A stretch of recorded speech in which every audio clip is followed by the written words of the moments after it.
মহারাজের জয় হোক। মহারাজ ফার্স্ট ডিভিশনে ফেল। আমার পিছনে যে পাঁচজন ব্যক্তিকে দেখতে পাচ্ছেন, এই পাঁচজন ব্যক্তি সমন্বয়ক।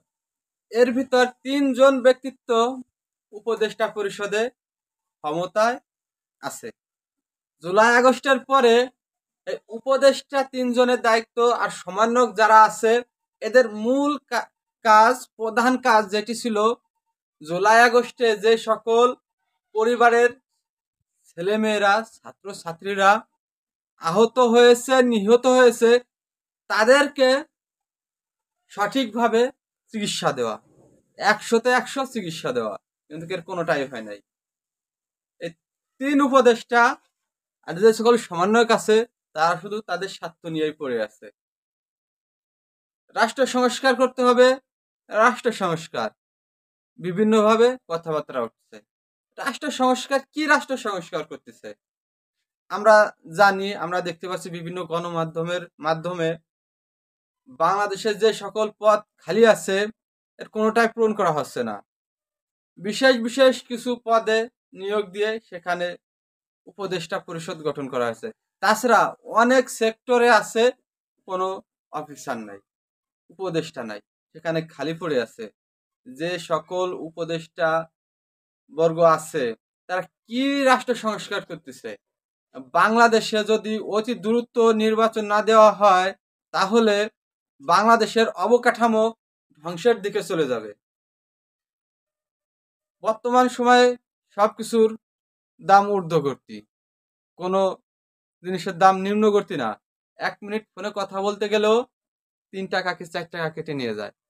আগে 10 টাকা ফ্লাক্সি লোড করা যেত, 20 টাকা যেত, 9 টাকা যেত। এখন 30 টাকার কমে রিচার্জ করা যায় না। দেশটা এখন কোথায়? বাংলাদেশ স্বাধীন বাংলাদেশ, স্বাধীন বাংলাদেশে স্বাধীনভাবেই বাংলাদেশের নাগরিকরা বেঁচে থাকতে চায়, কিন্তু বর্তমান সময়ে সেই স্বাধীনতা নাই। আসসালামু আলাইকুম। জুলাই আগস্টে সামনের থেকে নেতৃত্ব দেওয়া যে কয়জন ব্যক্তিত্ব, তার ভিতর 1 নম্বরে নাহিদ ইসলাম, 2 নম্বরে আসিফ মাহমুদ ভুঁইয়া, 3 নম্বরে মাহফুজ আলম, 4 নম্বরে হাসনাত আবদুল্লাহ, 5 নম্বরে সার্জিস আলম। আসলে এরা কারা?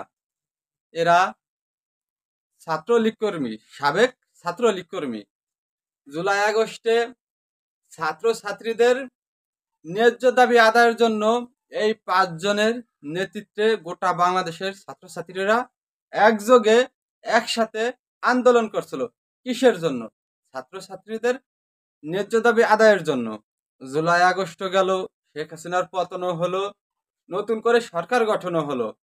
সমন্বয়ক থেকে 3 জন সমন্বয়ক উপদেষ্টা পরিষদে গেল।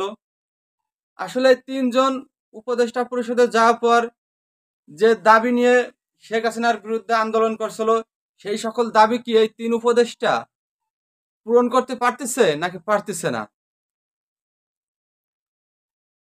নাহিদ ইসলাম, আসিফ মাহমুদ ভুঁইয়া, মাহফুজ আলম, আসলে এরা 3 জন ছাত্রছাত্রীদের কোনো দাবি আদায় করতে পারতেছে না। জুলাই আগস্টের পরে আমরা দেখতে পাচ্ছি অনেক বাড়ি বাংলাদেশের ছাত্রছাত্রীরা আন্দোলন করতেছে বিভিন্ন জায়গা। কিসের জন্য? তাদের ন্যায্য দাবি আদায়ের জন্য। মাহফুজ আলম, হাসনাত আবদুল্লাহ, নাহিদ ইসলাম, আসিফ মাহমুদ ভুঁইয়া, আরো যে 5 জন ব্যক্তিবর্গ, আসলে এদের নেতৃত্ব যেহেতু বাংলাদেশের ছাত্রছাত্রীরা একযোগে রাস্তায় নেমেছিল, আন্দোলন করছিল, তো আন্দোলন করার কোনো সুযোগ থাকে না পরবর্তী সময়ে, যেহেতু তারা 3 জন উপদেষ্টা বাংলাদেশের সরকারের অধীনে আছে। যে দাবি আদায় করবে, সেই দাবি মুখ দিয়ে বলবে ওই নাহিদ ইসলাম, আসিফ মাহমুদ ভুঁইয়া, মাহফুজ আলমের কাছে বলবে আমাদের এটা লাগবে, ওটা লাগবে, বলা মাত্রই বাজেট করতে হবে, কিন্তু কোনো কিছু করতে পারতেছে না। কিসের জন্য করতে পারতেছে না সেটাও জানা নাই। শেখ হাসিনা দীর্ঘ 16 বছর শাসন করেছে বাংলাদেশকে। বিভিন্নভাবে বাংলাদেশে আন্দোলন করা হয়েছে, কম বেশি পূরণ করা হয়েছে, কিন্তু বর্তমান সময়ে দেখা যায় এর কোনোটাই পূরণ করা হচ্ছে না। জুলাই আগস্টে ছাত্রছাত্রীরা নিহত হলো, অনেকেই পঙ্গু হলো, অঙ্গহানি হলো, কারো চোখ গেছে, হাত গেছে, পা গেছে, কারো মেধা শক্তি নষ্ট হয়ে গেছে। এই জুলাই আগস্টের পরে এই যে 5 মাস কি 6 মাস হলো, উপদেষ্টা পরিষদের যে সকল সমন্বয়ক আছে, উপদেষ্টারা আছে, সমন্বয়ক থেকে উপদেষ্টা, এরা কিন্তু কোনো খোঁজ খবর নিচ্ছে না।